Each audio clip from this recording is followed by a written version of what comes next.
वालेकुम, मैं हूँ इकराम मोहम्मद मिर्जाना। आप देख रहे हैं हमारे यूट्यूब चैनल टेक्निस्टिक में। आज की वीडियो में मैंने जो है एक सॉफ्टवेयर इंस्टॉल किया अपने लैपटॉप में। तो वो बहुत ही एक्साइटिंग सा सॉफ्टवेयर है, क्योंकि हर कोई उसको मोबाइल पे भी यूज़ करता है और उस सॉफ्टवेयर का नाम है कैपकट।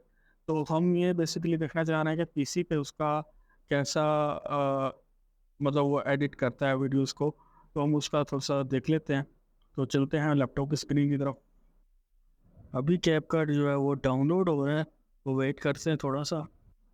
ये कैपकट चल चुका है मेरे सिस्टम में।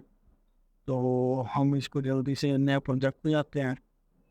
यहाँ पे क्लिक करते हैं तो इंपोर्ट, वो बहुत सारा ऑप्शन बताया हुआ है एडिटिंग के कि हम यहाँ पे ऐसे ऐसे कर सकते हैं। नेक्स्ट नेक्स्ट, ये हमारी टाइम लाइन है और ये स्टिकर्स वगैरह।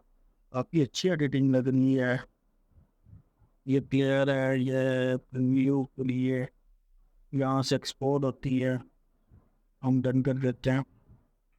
और ये रहा मेन्यू, जहाँ से हम फाइल्स को इंपोर्ट कर सकते हैं, नया प्रोजेक्ट बना सकते हैं। तो ये कुछ सैंपल हमारे पास आ चुका है।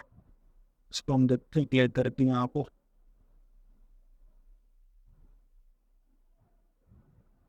एक सैंपल क्लियर हो चुका है। यार मैंने कैपकट को यूज़ किया और इतने फीचर्स हैं कि बेसिक एडिटिंग जिस जो नया नया आना चाह रहा है ना इस फील्ड में एडिटिंग में, तो यार वो कैपकट कर ले पीसी के लिए। क्या लेवल की एडिटिंग होती है उस पर यार। बस मिलेंगे नेक्स्ट वीडियो में। स्टे ट्यून्ड एंड अल्लाह हाफिज़।